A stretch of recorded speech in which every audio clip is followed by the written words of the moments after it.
We now have our reporter Arya Siddhartha and video journalist Reza Anindita on location to report on the aftermath. Arya, what can you tell us about the situation after the weekend race?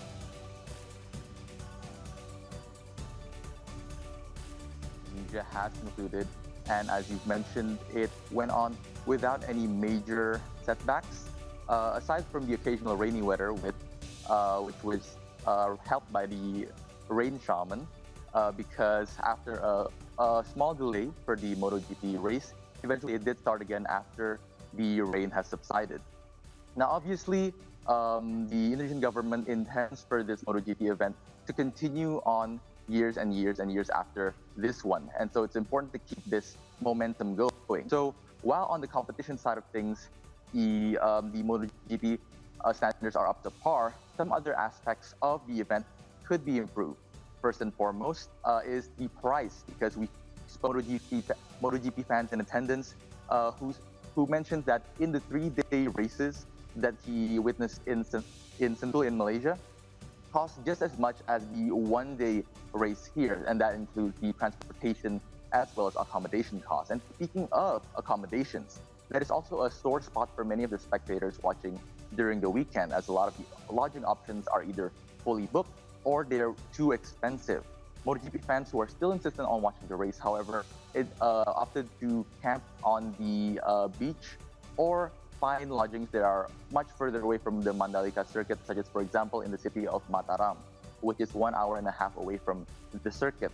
What I feel will deter sports tourism most of all in the future, if it is not improved, is that actual transportation options.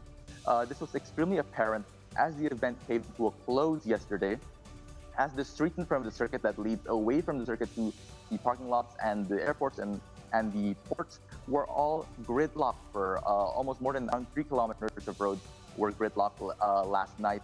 And some spectators chose to walk back to their lodgings or to the nearby parking spots rather than wait around. Or if they couldn't walk, they had to take the local objects who were around for much more hiked up prices. So for those opting to use the ferries to come back, however, you might be in for several hours of delay, with some spectators reporting that they had their journey take around 8 hours in total from the usual 4 to 5 hours. Sorry, our team personally on the trip back had to wait an additional 4 hours on the dock for a ferry. So all in all, however, it's not surprising that the Mandalika is experiencing these difficulties, because it is a newly developed venue for one of the biggest motorsporting events in the world.